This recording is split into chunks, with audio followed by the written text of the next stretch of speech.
It starts with a simple intention. Late at night or during a mid-afternoon slump, you reach for your phone to check a single notification. You tell yourself it'll only take a minute, but suddenly an entire hour has disappeared. During that hour, you feel like you're the one in charge. You believe you're making active choices about what to watch, treating the scroll as a way to unwind after a long day. The physical reality tells a different story. Your body stays perfectly still, while inside your head, your brain is being pushed into a state of hyperstimulation. This loss of time happens because you are engaging with an invisible, highly engineered system. It is specifically designed to bypass your self-control. We often frame this as a personal failing, a lack of willpower, or a simple bad habit that we should be able to break through sheer effort. In reality, this is a biological hack. Sophisticated software code is directly interfacing with the physical hardware of your neurochemistry. To understand the exploit, we must look at the mechanical chain reaction triggered inside your brain, the very millisecond you unlock that screen.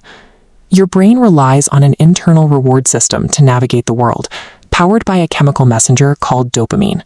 While dopamine is associated with pleasure, its actual job is to drive seeking behavior and force you to pursue novelty. But when you introduce erratic, randomized inputs, the system goes into overdrive. Anticipating unpredictable outcomes causes dopamine levels to hit massive, jagged, overlapping spikes. This mechanism was hardwired into our ancestors to ensure survival. It compelled them to forage relentlessly for scarce resources, like food or vital environmental data. That ancient survival circuit is now facing modern technology. It has no natural defense against a system providing an infinite, instant supply of new stimuli. Social media platforms have mapped this biological vulnerability and built their entire interfaces around it. Swiping up on a video feed mirrors the physical action of pulling a slot machine lever. You don't know if the next video will be boring or hilarious, and that uncertainty forces a dopamine release in anticipation of the reward. This leaked memo from TikTok specifically instructs spokespersons to downplay AI. Behind the simple interface, these companies use incredibly complex algorithms to run these behavioral slot machines. As you watch, the app conducts real-time surveillance on your biological reactions, measuring exactly how you respond to every clip. The platform captures your dopamine spikes as its primary data point, turning your chemical reactions into its most valuable asset. To refine this process, the algorithm tracks micro-behaviors. It logs milliseconds of watch time, subtle hesitations before a swipe, and every rapid rewatch.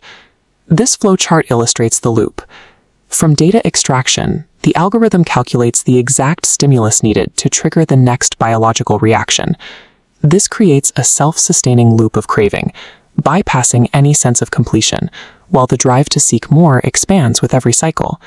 In this state, the algorithm drives every eye movement and every scroll, replacing conscious media choices with a closed software loop. This leads to a specific kind of physical aftermath. You finish a session feeling completely drained, even though you were supposed to be relaxing. Processing an endless stream of novelty carries a high biological cost. It requires massive amounts of neurochemical energy, which quickly depletes your brain's reserves. There is a sharp disconnect between your resting body and your racing mind. While you sit on a couch, your brain is performing the neurochemical equivalent of a marathon.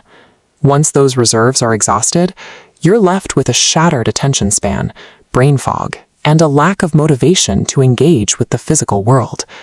The experience is actually high-intensity mental fatigue disguised as entertainment. Think back to that opening moment. You pick up the phone, intending to kill just a few minutes of time. That device provides a direct, unrestricted interface to your brain chemistry, operating more like a remote control than a simple tool. The next time your thumb is hovering there, about to unlock the screen, ask yourself, who is really in control? Is it truly you or the algorithm?